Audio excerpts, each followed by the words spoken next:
Hey, all you bullish bards and bardettes, welcome back to iCast Vicious Mockery. A show about love, about heartbreak, and about squeaky toys. Also a show about sound financial advice for your retirement. No, it isn't. But anyway, I'm your host, Matt. And I'm your host, Austin. And we thank you for joining us today. So what do you got for us today, Austin? You've got something. I can see it. Yeah, let's get ourselves right into it. So Basket was over there chewing on her dino. Yep, she's got her dino. She's got her dino. Squeaky toy dino. Yeah. Mm-hmm. Yeah, it's not a real dinosaur. And that made me think. Okay. Yeah, it made me think about this, what we're going to be talking about today in a little bit of section of homebrew. Okay. And it made me think about that because that's what was on the screen while she did that. Interesting how memory and thought works, isn't it? That's quite the segue. Yeah. That's quite the segue. All right. So anyway, listen, this is homebrew coming to you. She pointed it at you. From Tulok the Barbarian on YouTube. And so I joined his Patreon specifically so I could get the written version of this. I'm not going to read the whole thing out to you because that's what he does in the video. You can already watch the video and get what this subclass does. And then if you want it written down on the nice, neat D&D, style looking page, you can just do that. You can get that. That's fine. You can go to his Patreon. So, yeah, that's right. The first Patreon I'm plugging on this channel is not ours. We don't have one. But this is the Mirrored Soul Sorcerer. Pretty cool idea. It's all about counterspell. It's all about counterspell. It's all about counterspell. We talked about counterspell on a couple episodes back and how disappointed I am with it. Yeah. Like you wish it was more like the thing that we talked about. I wish there was any sort of strategy to it, or there was anything you could do to build upon it. But it's just like, all right, here's your level 3 spell, and you can roll if you want to take down a higher level spell. Or you can cast it at a higher level. Yeah. Now, that is okay. That's pretty cool. Like, okay, fine, you can stop us. But it's not enough. I want some strategy. I want some back and forthness. Now, it doesn't do everything that I think Magic can eventually become if it had some improvement in as far as like magical, counter magical sort of Magic defense and offense, but I think it's a pretty good start. So this is the Mirrored Soul Sorcerer. I already said that, but I'm just reiterating in case people forgot. It is a sorcerer, so that's minus 10 points to begin with. We're not looking good. Ooh, boy. Can they come back from behind? Yes, the scale is out of 5. I want to remind everyone. So right, 10 points in the hole. Yeah, this is going to be tough from the beginning. But and it was a negative 10 because they start at 0. Right, exactly. Let's see. The first thing is that they get some regular mirrored souls. Well, I guess these are the mirrored soul spells. They get some regular sorcerer spells, basically. Things like shield, mirror image, counter spell, banishment, and wall of force. Those are pretty fun. Mm-hmm. It's a little abjuration-y. It's a little bit of an abjuration type wizard. Yeah, right. But it's a sorcerer. Don't let anybody fool you into thinking that this is some kind of wizard. This is a sorcerer. And, just for the uninitiated, if you know this already, plug your ears. Wizards learn the magic through intelligence. Sorcerers have magic innately within themselves, and their spells are charisma based. And actually, while you say that, the reason that these particular sorcerers have magic is because they come from a different mirrored dimension.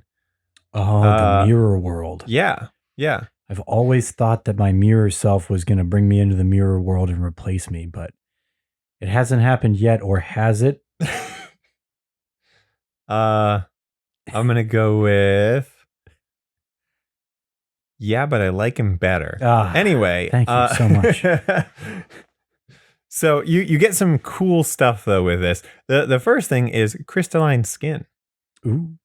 So I don't know if you know this, Matt, but sorcerers are not exactly big boys when it comes to HP. No, they're squishy. Yeah, they don't get a lot of it because their hit die that they roll for leveling up their HP is only a D6, whereas it could be a D8 or 12 if they had chosen a better class.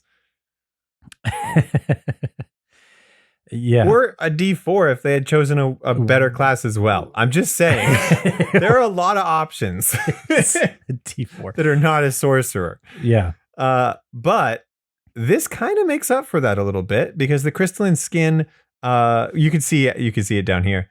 Your AC is 13 plus your Constitution modifier. And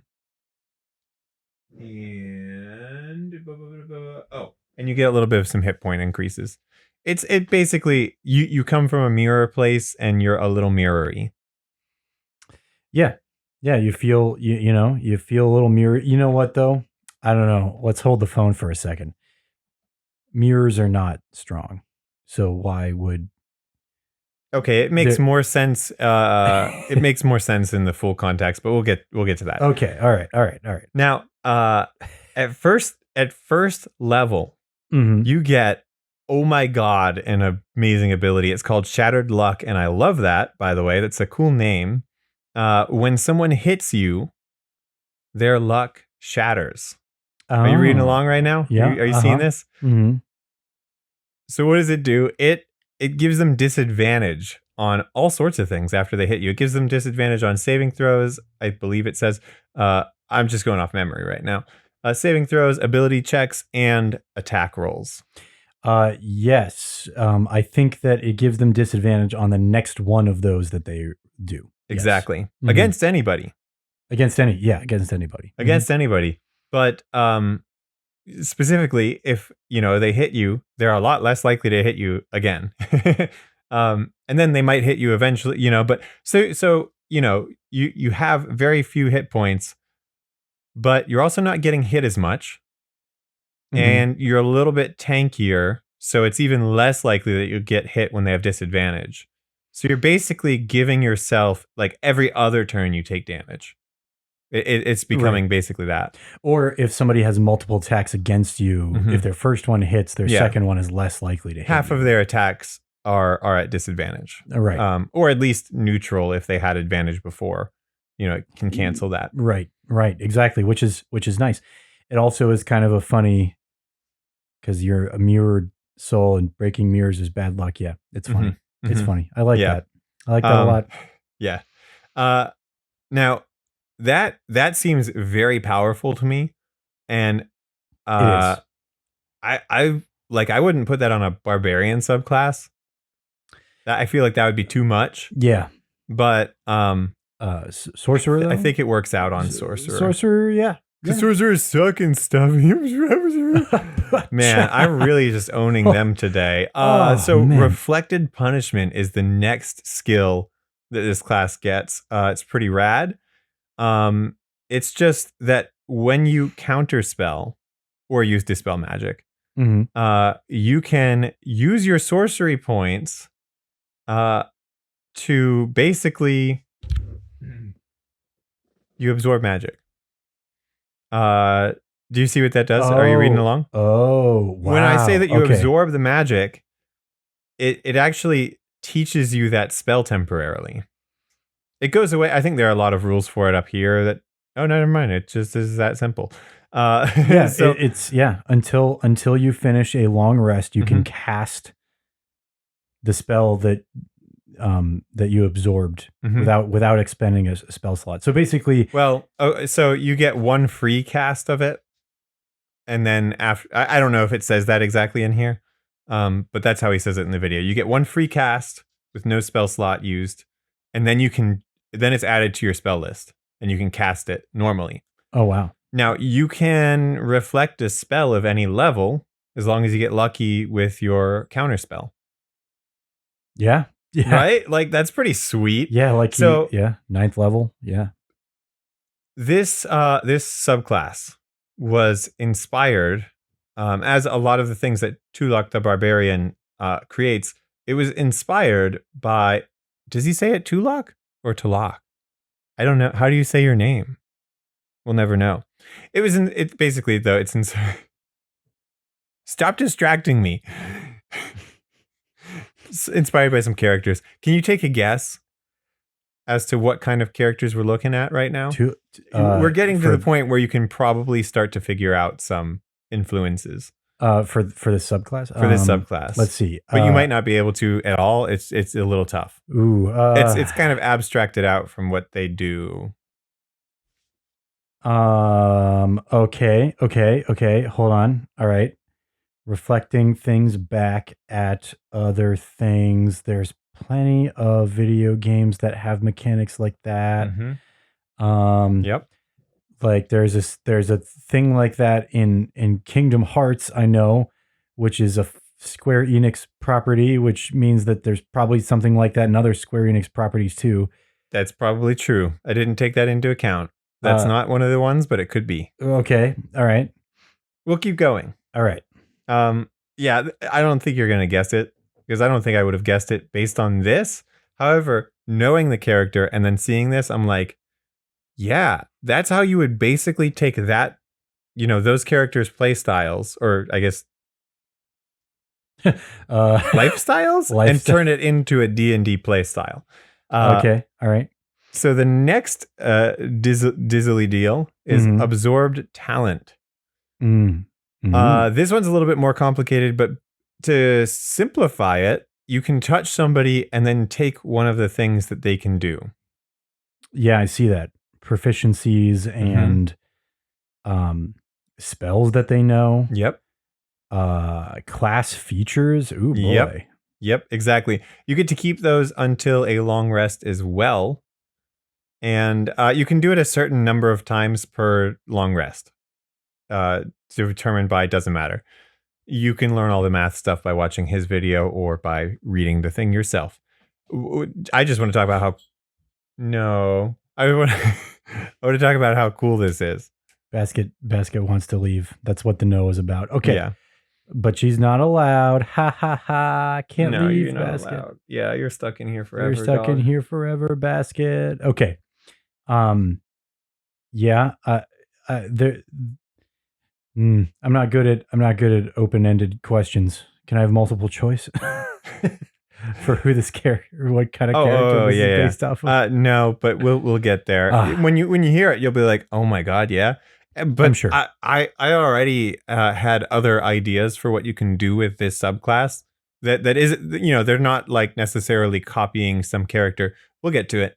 I'm just liking this idea of everybody has their own skills and stuff, and then you just load up your mirrored soul sorcerer with like 5 different skills, and then they go do the thing.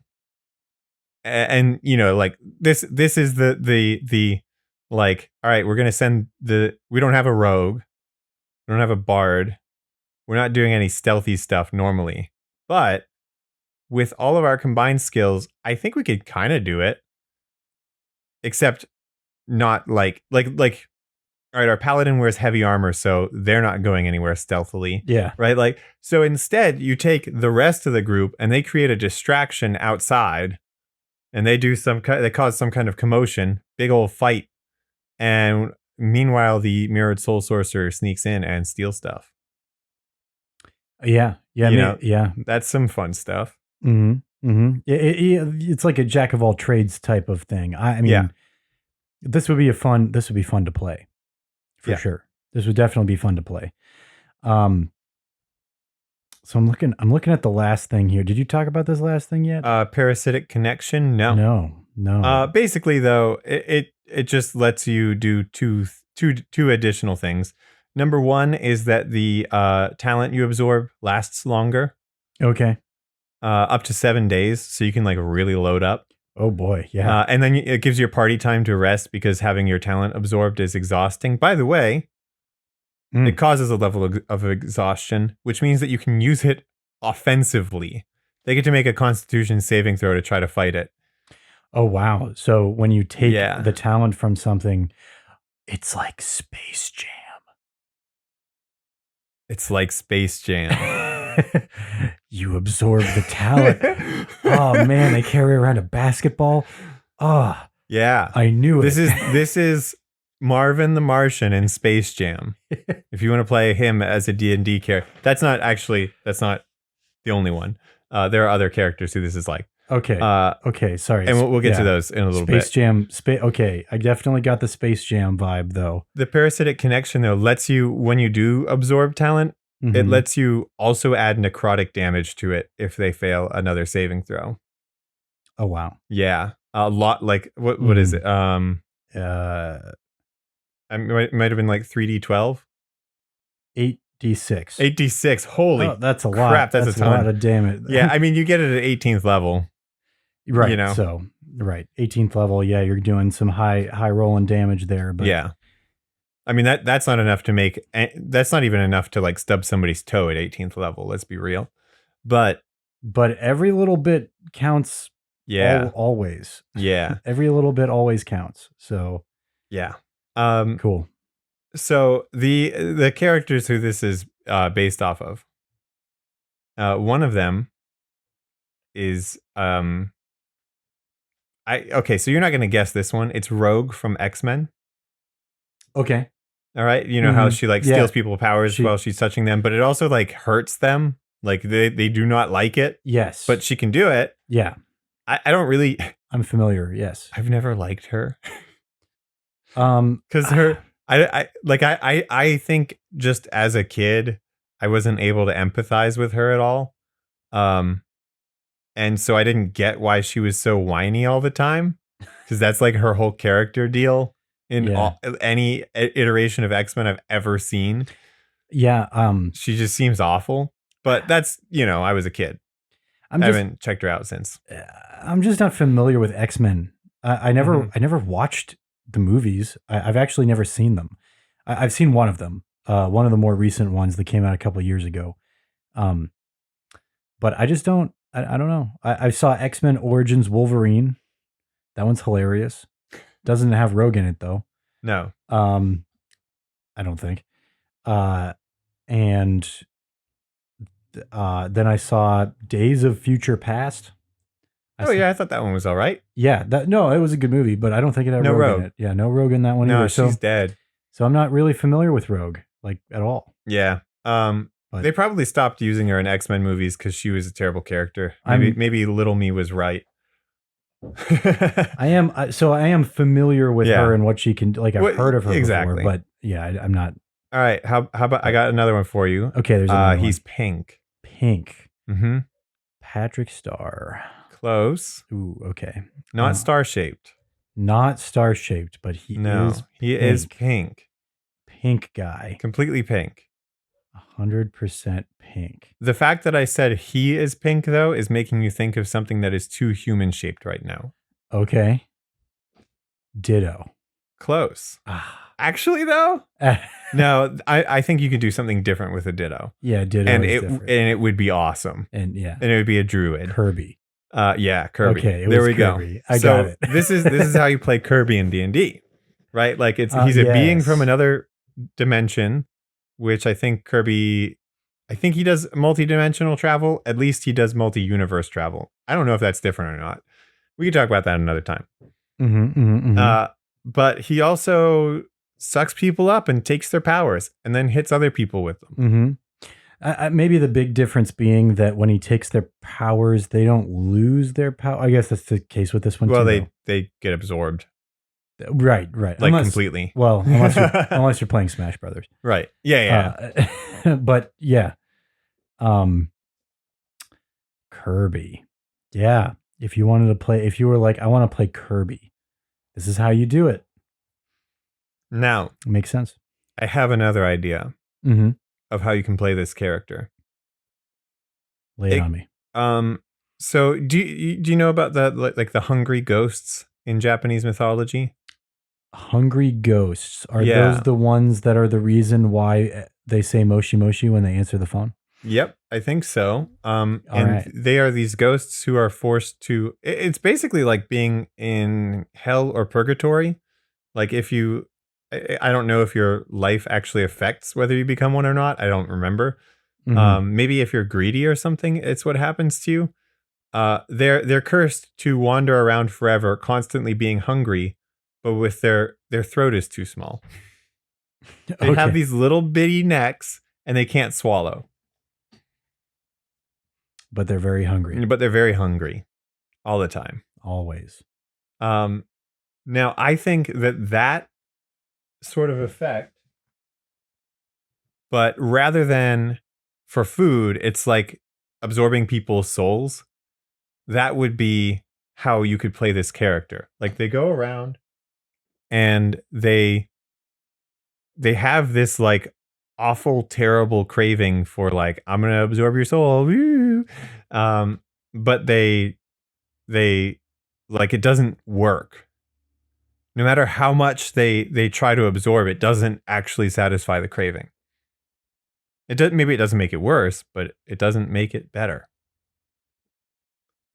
Yeah, like the Pirates of the Caribbean curse. Oh.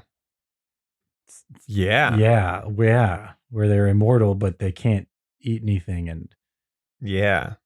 They like can't experience any sort of pleasure. Like physical pleasure. Right. Yeah.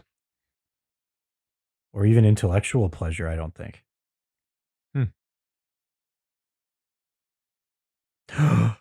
I just realized. What? It was genius to do that for Disney because one of the things that pirates would do to a young woman on their ship, they couldn't because they were all cursed and they're all skelly men. There you go. It was genius the whole time. I didn't realize. Yeah. You wouldn't want them to make them captains. Is that what you mean? Yeah, right. Yeah. Women aren't allowed to be captains. Okay, I already linked the videos about Pirates by CGP Grey in the homework at one point. So if you didn't watch those, go back and find that episode where I did that. Watch that episode again. Mm-hmm. And then watch those. Then watch that episode again, then come back to this. And we'll pick up from there. And be sure to like, comment, and subscribe. Not yet. Oh, sorry. Don't do it yet. Okay, now you can. Okay, do it now. On that video, not on this one. Don't like, comment, and subscribe on this video. Well, do, but not yet. We'll tell you that at the end. Yeah, that's later. Whether you should or not. You better keep watching until Who knows? Who knows what we're going to say? Maybe we'll say don't. Yeah, maybe we'll tell you not to. Look, I'm not your mom. I'm not your uncle. Did I say that too suspicious? Are you now suspicious that I'm your uncle? Oh my God, I just don't know which side. Oh no. It would have to be on my mom's side, actually. You don't look like you could be my uncle on my dad's side. No, I'm not tall enough. Oh, that's true too. No, well, not everybody on that. My family is the tall one that sticks out. My immediate family is the tall one. Okay. My uncles are all shorter than my dad. Anyway, it doesn't matter right now. We're gonna talk about some other homebrew here. We are. Hey, quick while we're doing the transition here. While we're doing the transition, yeah, definitely. The stuff that I said about Tokyo Revengers yesterday, I stand by it, but I realized that it was not. I was approaching it from the wrong perspective. Tokyo Revengers is not like a like shonen action battle series like it seemed like it was going for at first. It's a mystery. That's what it is. Oh. Which, when you look at it with that framework, makes it a lot more interesting. Mm-hmm. But the anime still isn't that great. I've been told to read the manga. But I probably won't. Because if I start reading manga again, I'm going to have to get back into One Piece. And I don't even remember where I left off, which means I'm going to have to start from the last place I remember, which is probably like 600 chapters ago. I don't know. From where they are now. Yeah, most likely. Yeah. at least 600 chapters. I mean, there's a lot of gaps. There's a lot of gaps in my memory of what happened in a lot of places. Yeah, it's like you're gonna have to reread the whole thing. I don't think from the beginning, but maybe the beginning's the best part, though. Can you say that in earnest? Really? Yeah, there's a lot to like about it in the beginning. That's true. I got it. I think that a lot of the parts are the best part, except for the part with Doflamingo. Fight me. Oh, snap. I hate that guy. And I don't like hate him as in, oh, he's such an evil character and no, I just think he's a waste of time. The whole arc was a waste of time and it felt stupid and dumb and annoying. Maybe that's because I was reading the manga and not watching the anime. Maybe it's way better in the anime. Sometimes that does happen. But in the manga, it felt like every chapter, nothing happened, nothing happened, nothing happened. And eventually at the end of that arc, nothing happened. You know, that's interesting because that's where I left off. That's where I stopped reading it was in Doflamingo's arc. Yeah, I just thought it was so dumb. The last thing I remember very clearly is up to and including the Impel Down arc. Mm-hmm. That's about it. And well, I guess maybe up to and including the time skip. Yeah, I would say that. I would say that I would feel comfortable starting at the time skip again, but that was like 600 chapters ago. Yeah. Yeah. I mean, I don't know if we can say that this is a spoiler or not. Maybe don't listen. But you know it's going to happen. Right now, Luffy is fighting 2 of the Yonko. Yeah. So that's pretty cool. That's crazy. Although he's not personally fighting them both at the same time. That'd be even crazier. That would, if he could succeed at that, then he's pretty good. Pretty good, yeah. Yeah. That's pretty crazy.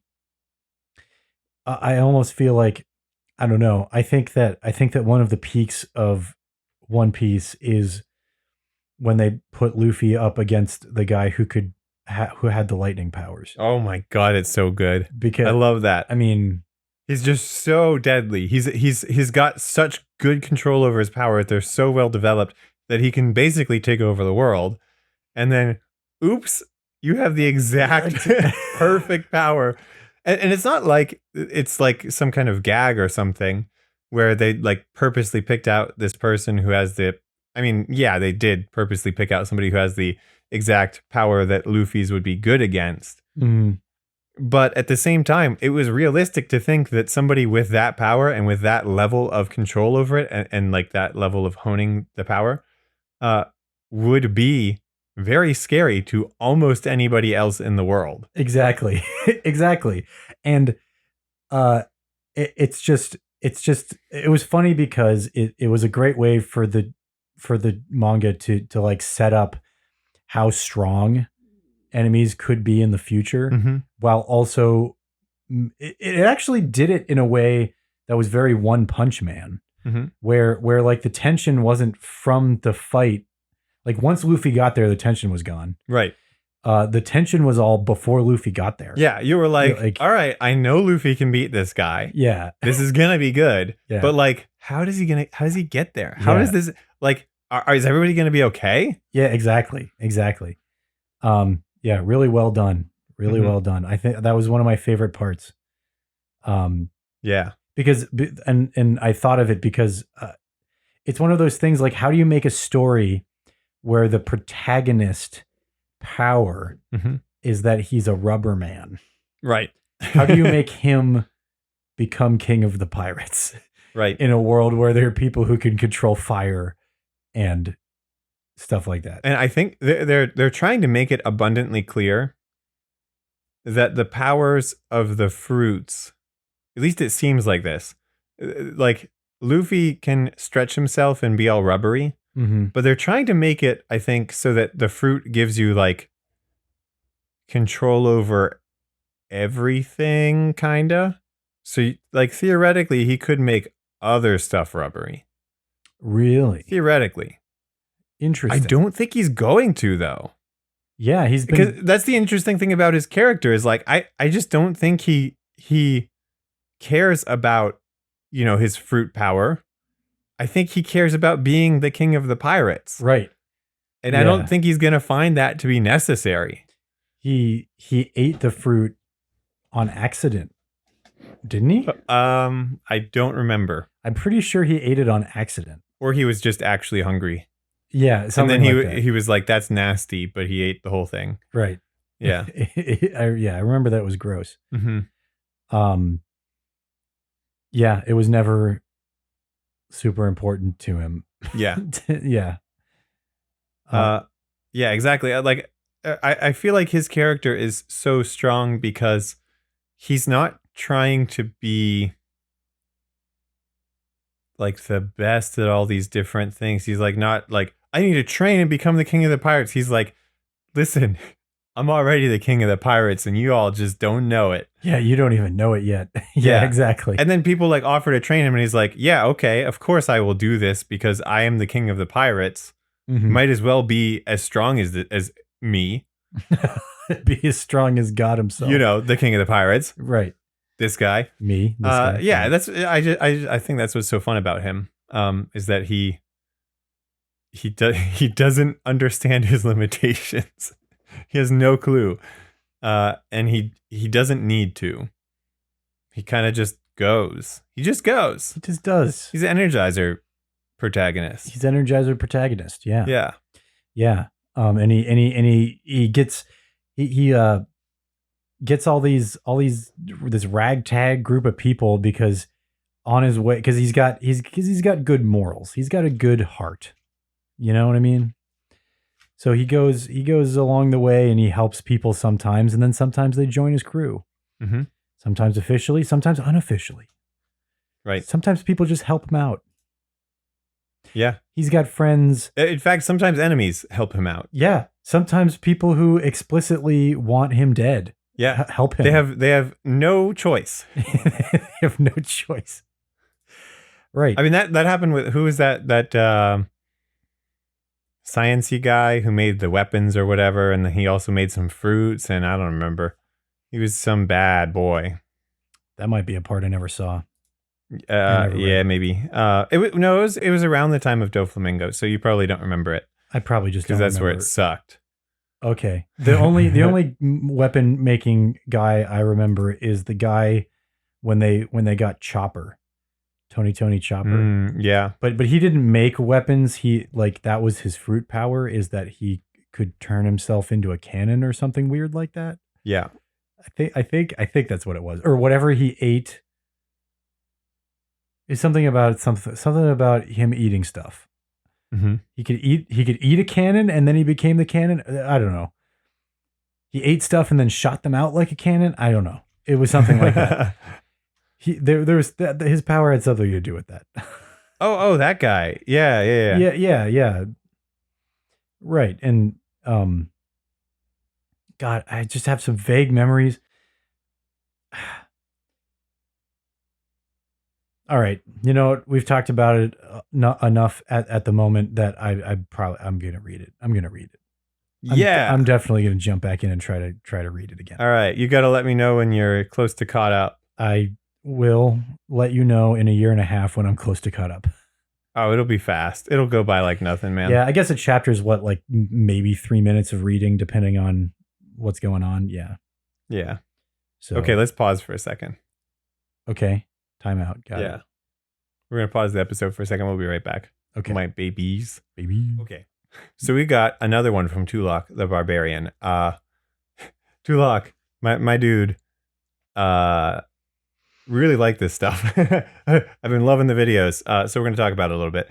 We got the Oath of Brilliance Paladin. Thank goodness we're away from those icky sorcerers. Yep. Sorcerers are gone. Ew. Paladins now. Paladins. It's all about the paladin. All about it. Now, the Oath of Brilliance Paladin is all about doing great deeds and having an audience for them. Right? Like you're not doing great deeds under the cover of night.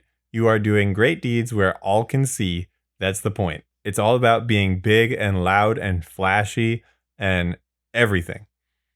All right. This is more lucha libre than like catch wrestling. Okay, this is like some big garish stuff. Yeah, grandiose. Yeah, Yeah. Mhm. You're not sneaking up and slitting people's throats. You are you're calling somebody out across the battlefield and charging through everyone else in the way.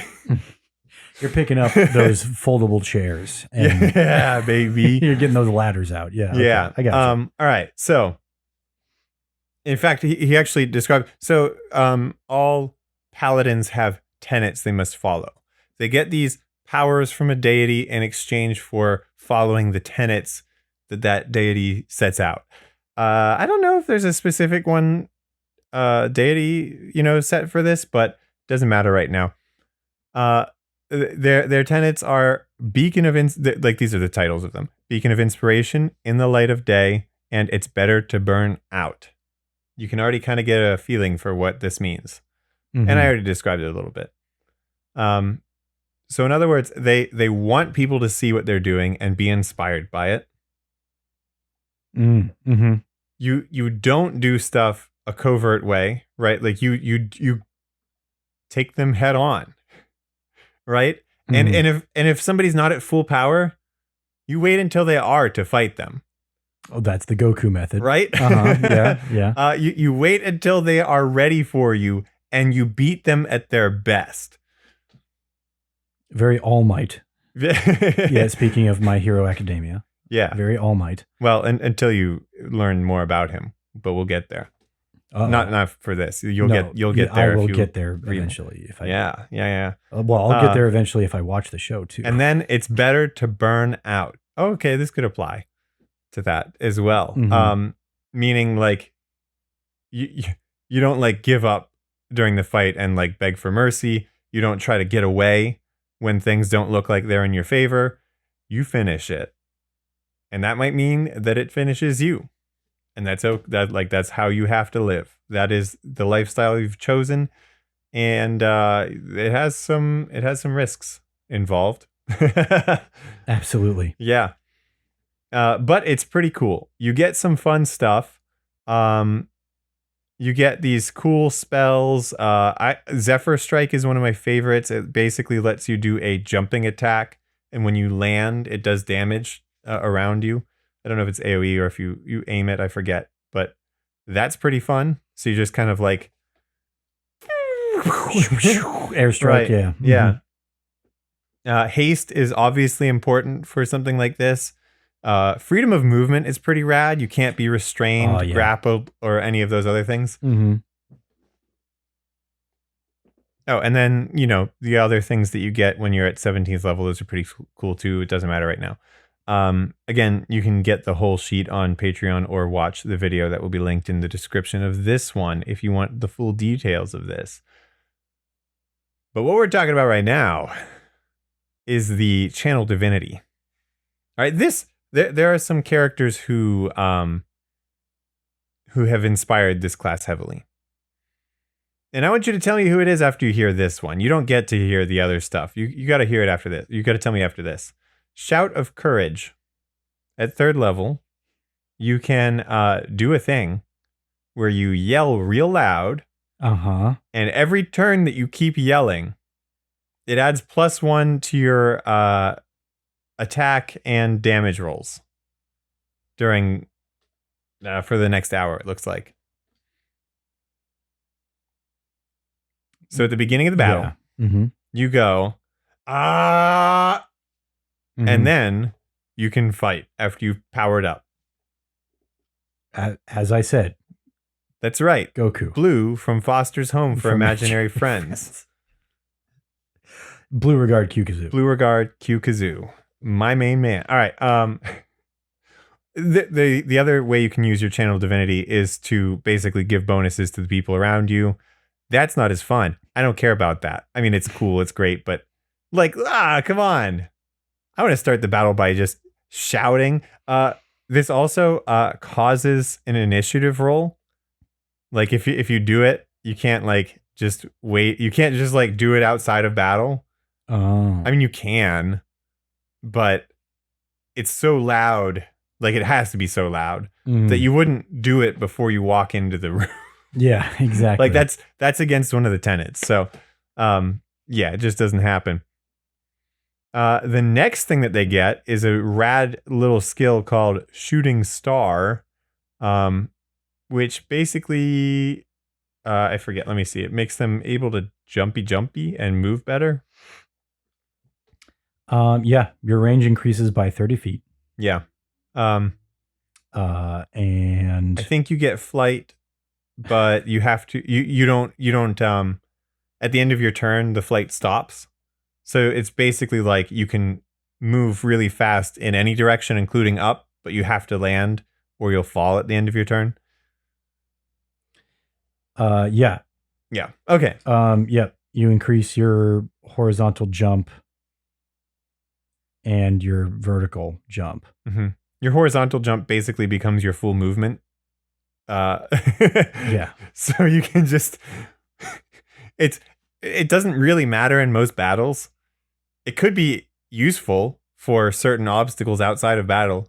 In most battles, it doesn't really matter, but it's much more fun to be like, however many feet, like 60, 90 feet away from somebody and then just jump over to them than it is to like, I'm running at you. I'm coming for you. I'm running at you. I mean, imagine the difference from the other person's perspective, right? Like this dude, he ran up at me and then he punched at me.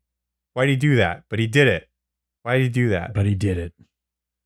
I like that you have to like declare your intention to smite before you can do this. Like before you even roll, you have to say, I'm going to smite. Mm-hmm. Yep. Like that guy across the battlefield. Yeah, you have to call your shot. I love that. And it lets you smite with no weapon, which is different than normal. Yes. Normally, you do need to use a martial weapon in order to smite somebody. In this case, now you can smite them with your hand. You can just jump up and be like, you, and jump across the battlefield and give him a nice Superman punch. Give him a smite punch, yeah. By the way, another one of the characters who, sort of influenced this is Superman. This totally fits with the way that he fights, which is, I'm invincible, so I'm just gonna come at you and punch you. If you want me to stop, then give up. Yeah. That's crazy.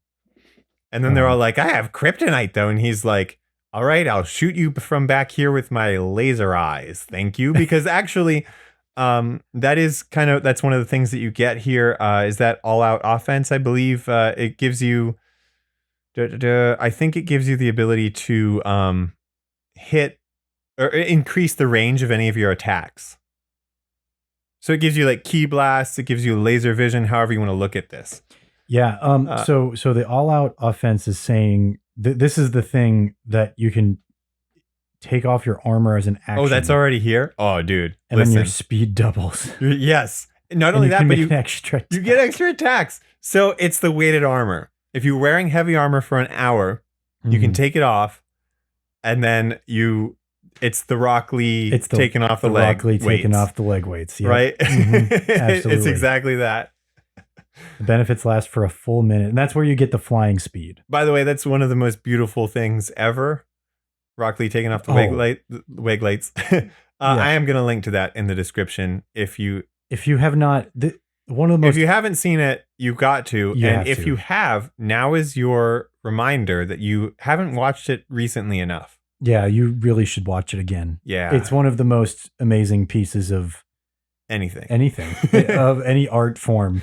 Yeah, when Rock Lee takes off the leg weights. Oh, it gets me every time. It gets me every time. So beautiful. Oh man, we'll watch it after this. We will 100%. Absolutely, we have to. We do. We do have to. Anyway, so yeah, that's fun stuff. All right, so full power. That might be the thing that gives you the key blast. Let me read it real quick. Sort of.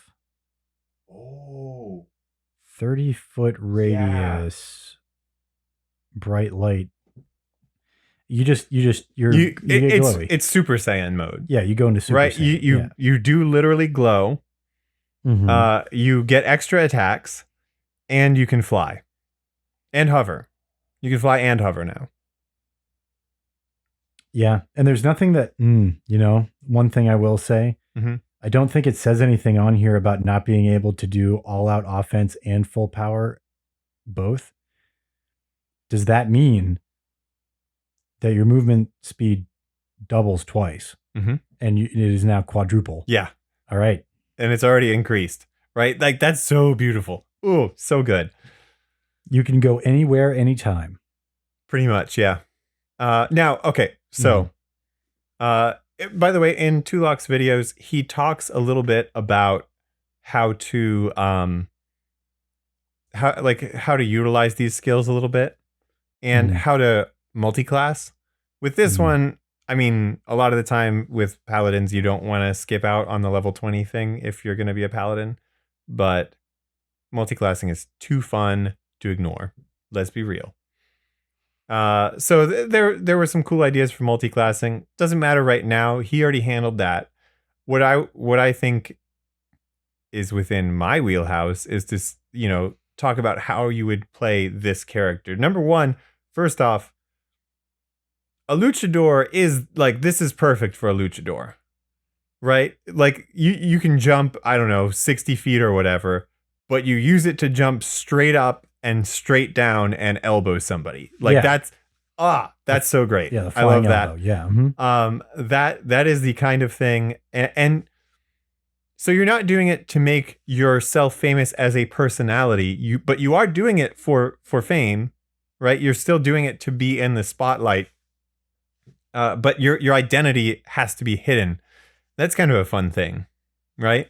Because then people are going to want to know Yeah. who it is sometimes. It's for inspiration purposes. You're trying to Right. inspire people. Yeah, You have and to a spread that. person isn't always good enough, Mhm. right? And Mhm. maybe you have some kind of flaws that like really, people like if they knew it, it would maybe ruin the effect, right? Like maybe you, I mean, we could talk like maybe you just have normal vices that people would have, or maybe you think you have some kind of flaw, and it's not necessarily true that it would make people less inspired, but maybe your character has like a disfigurement of some sort on their face, and they think that because of that, people would not be inspired by their actions unless they take on the mantle of this role as, you know, El whatever adore, Or maybe El Salvador.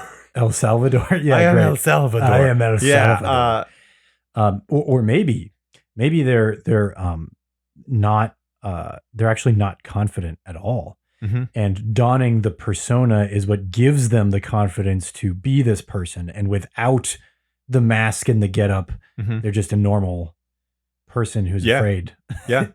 And so now I've been talking about them like they're a luchador, Yeah. and that they have, a luchador mask. But it could be, it's obviously they're wearing heavy armor. It could just be some kind of A helmet, helm. Yeah. right? Of some kind.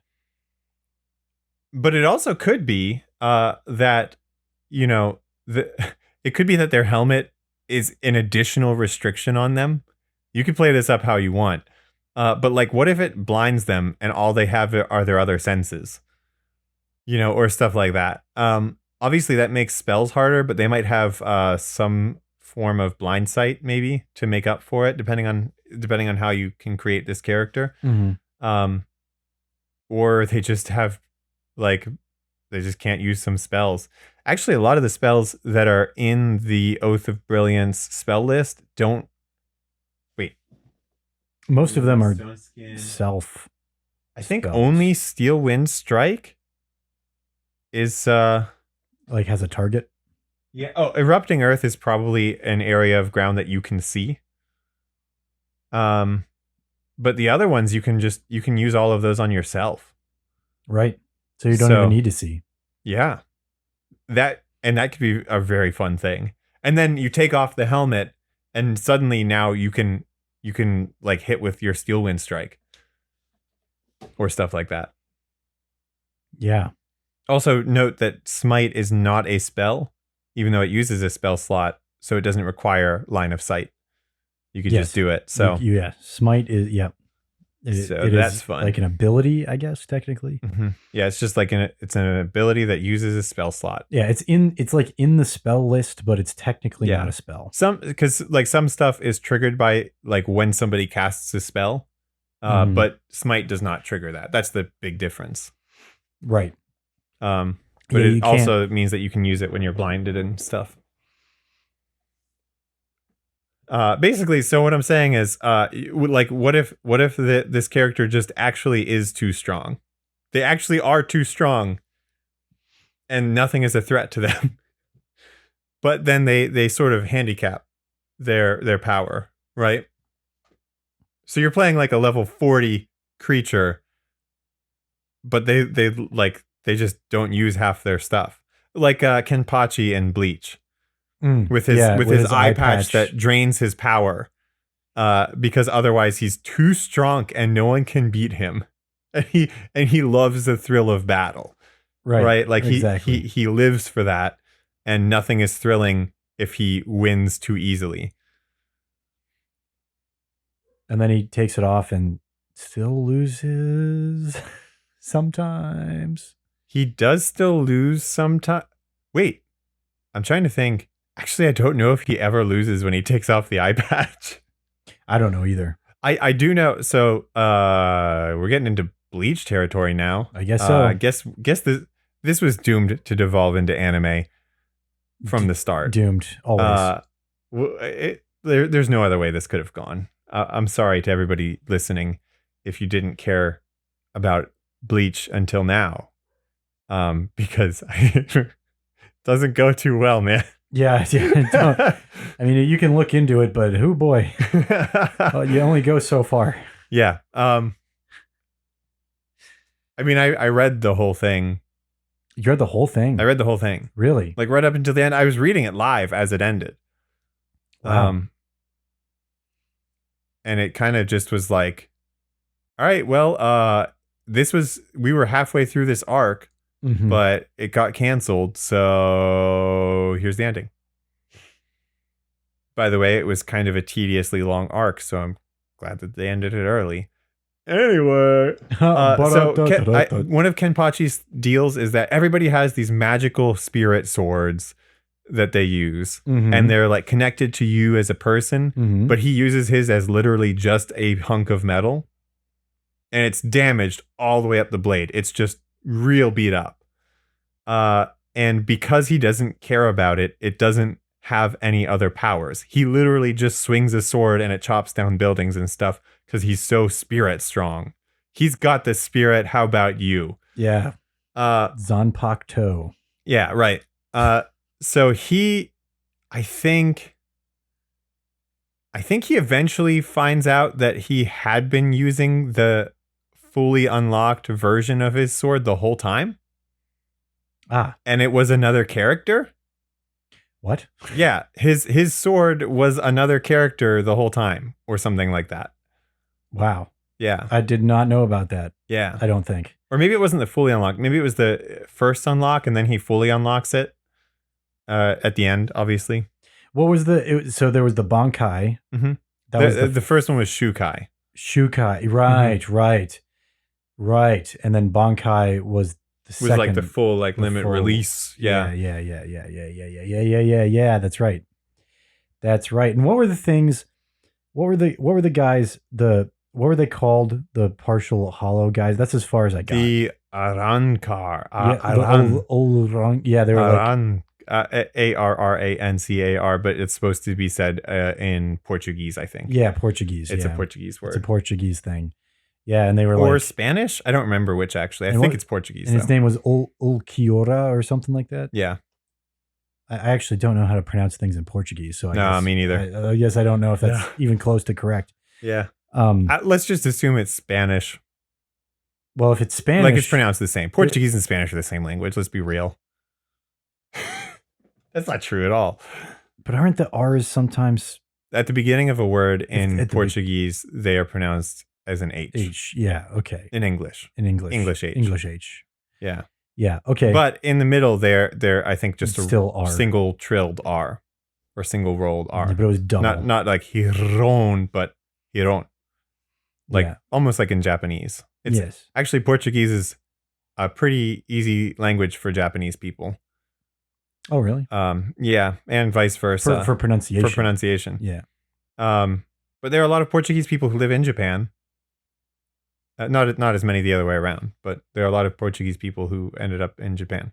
Oh, really? Like like Portuguese people? No. I'm saying that backwards. I'm sorry. Japanese people who live in Portugal. Yes, I was gonna say. What am I saying? Oh, But they live in Portugal. they not live in Portugal. Yeah. not like Brazil where they speak Portuguese. Oh my God, what am I saying? Yeah, Brazil. Yeah. Okay. They live in Brazil. Yeah. Okay, so listen, guys. I'm gonna start. Let's start over.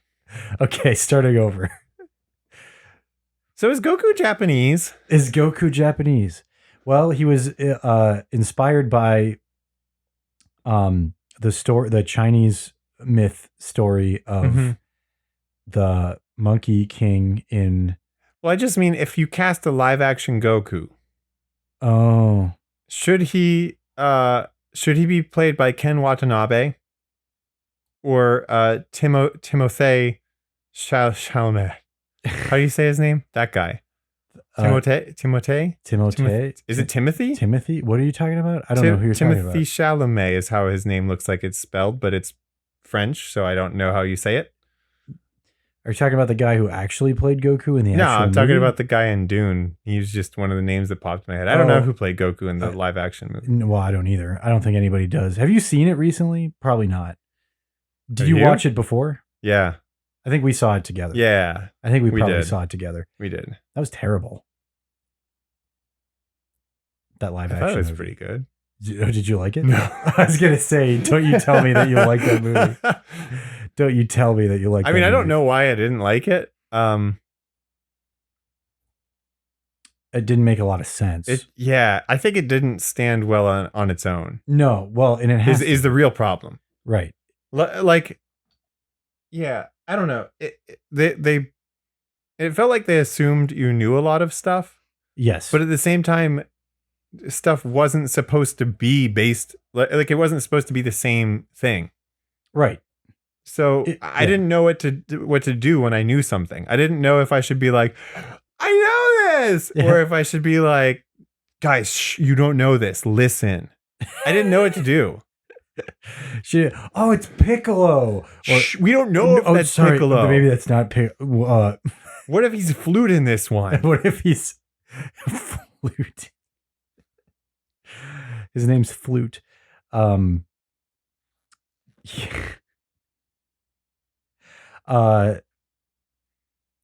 Man, so they did this. Well, it's like the same thing with the Avatar: The Last Airbender movie. Oh my God, that one. All right, that one has some serious issues just as a movie, though. Right, exactly. Right, like exactly. I guess the Dragon Ball one kind of does too. Yeah, they both do. But that one, so the Dragon Ball one feels like a movie. Avatar does not feel like a movie. It feels like a book that people are acting out in front of you. Not really acting out though. They're just dressed up. Yeah. And they are reading the book to you. That's okay. That's more accurate. Yeah. They read the book to you and their facial expressions indicate the wrong emotions. Yeah. Completely the wrong emotion. Well, because nobody told them what they were supposed to be feeling. Right. Well, you know what's really sad about it? So I watched like an hour and a half long, diatribe. You spent too many hours because you watched the movie itself. That's already too much time invested into this movie. Yeah. And I'm sorry, man. And I watched an hour and a half long YouTube video. Yeah. Explaining exactly what about the movie was so bad. Why didn't they just explain the parts that were good? It's astonishing. He tried. There are very few. Yeah, like when I was a kid, the girl who played Princess Yue was smoking hot. Great. I mean, now it's hilarious for me to I see this all the time. Yeah. Oh yeah. Like, because when I was a kid, I was pretty into girls. Yeah. I was attracted to very many girls. Ditto. From like the youngest age you can imagine. Actually the youngest I can remember. It was already like a thing. Already happening. And so I look back and I'm like, wow, that is such a young child.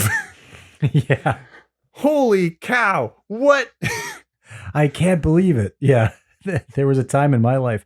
One of the things that I find hilarious about the movie is, all the scenes where they're just like waving their arms around and doing like fake martial arts looking moves and stuff like that, but like nothing's happening. Yeah. Apparently they were told that there was like bending and like there would be stuff going on during those scenes, but they ran out of money. So like a lot of those scenes were just them like trying to do a bending battle, like doing and like, whoa, I've dodged your bending. Yeah, Oh, like, here's some back for you. And then later on, they were like, all right, we only got enough for one rock. Yeah, we exactly. So do all that fancy stuff, and the rock will be at the end. That's the most infamous scene in that movie for me is the 10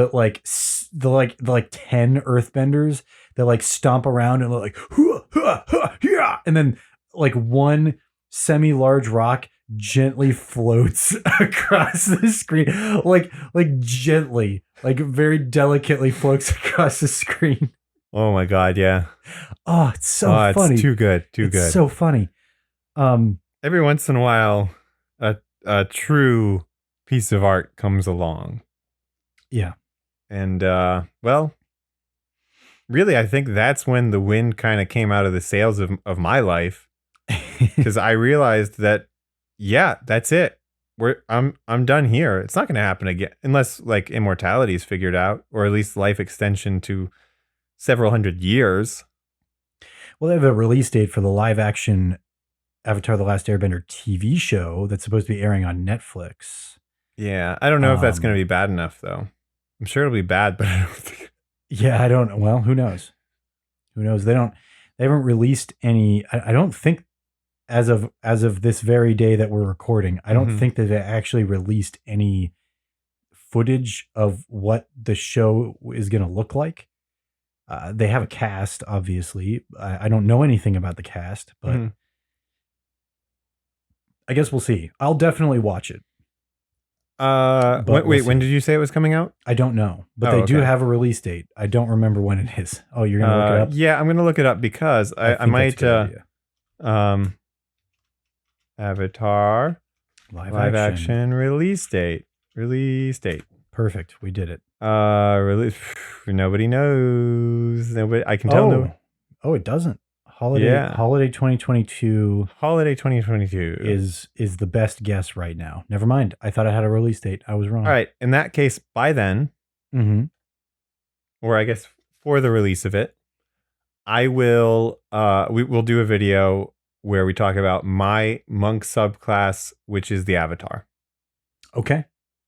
Which will be a homebrew subclass. Mark in the calendar. Yep.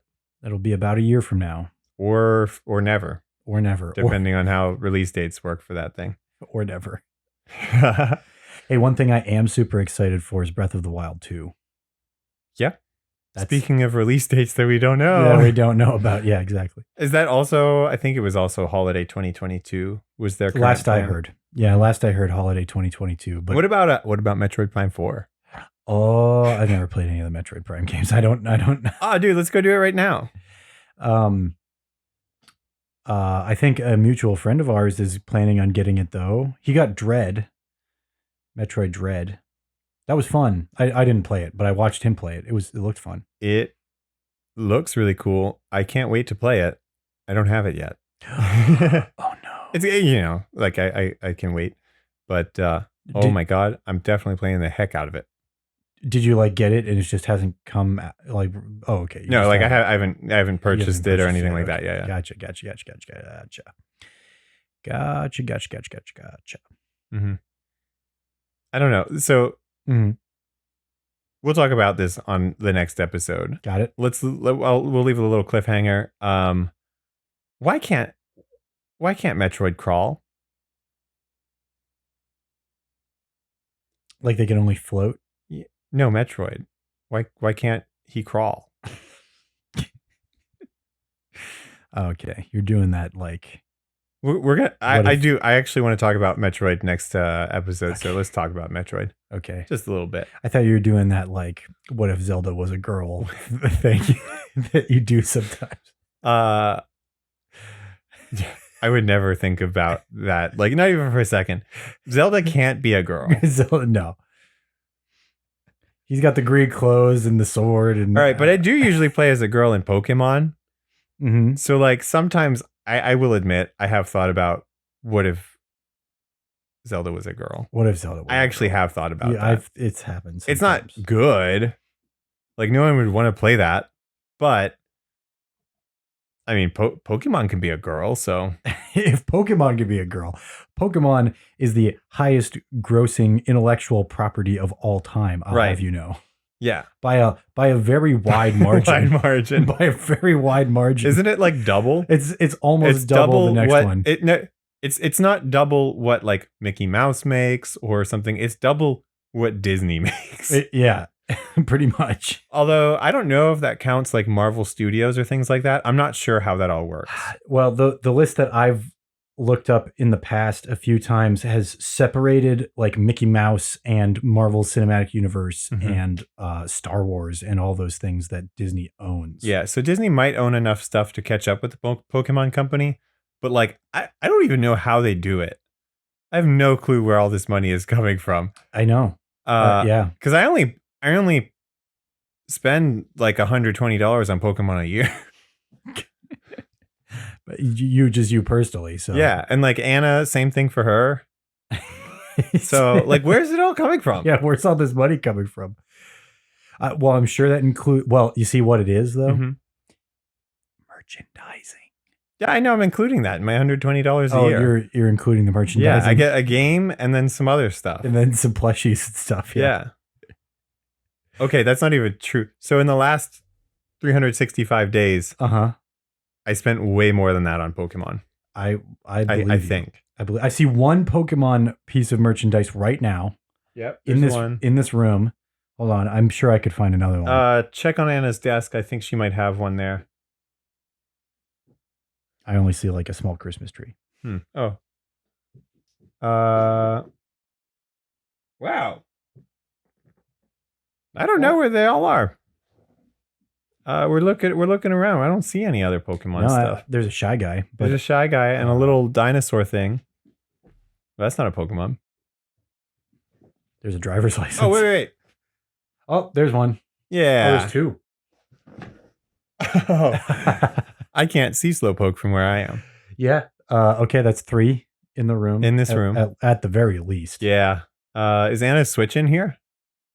I don't think so. No, I don't see any Switch. Okay, because then there'd be a game in there right now. For sure. I mean, that's what we've been playing lately. We have to beat the Diamond and Pearl remakes before January when the Arceus game comes out. Oh, you have to. We have to. You have to. We have to 100% the Pokédex before then. Actually. Oh, okay. All right. We're on a tight time crunch right now. That's a tight schedule. So plenty of people have already 100%ed it by now, though. So like it's not that hard. And there was a pretty severe duplication glitch, which made a lot of things easier to get. Nice. Not that we have them yet, but we will be able to at least. They did patch out a lot of the glitches today. No. Yeah, or yesterday night or something. But I didn't update my game yet. That's the secret. Secret is don't update. Yeah. All right. This stopped being a podcast episode like 50 minutes ago. Right. So let's we have to go because you have to get your game in. Yeah. Got to get your Pokemon in. Yeah, that is sort of true. Yeah, I probably won't play it tonight, but hey, it's all good. Well, good night, everybody. Yeah, thank you for watching. Seriously, if you somehow made it this far, thank you. Good on you. I hope that you subscribe if you're watching on YouTube.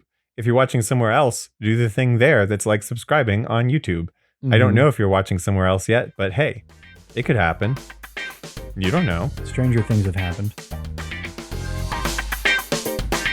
I think I want to cut out the part about the Sorcerer. I think that sounds a little too cool. Part about the Sorcerer? You know when we talked about the Sorcerer subclass? I think we gotta get rid of that. You just gotta cut that out. Yeah. Because the subclass sounded too cool. UE Sorcerer. Ugh. Okay, I see what you're saying. You didn't paint it. Yeah, I'm starting to regret it.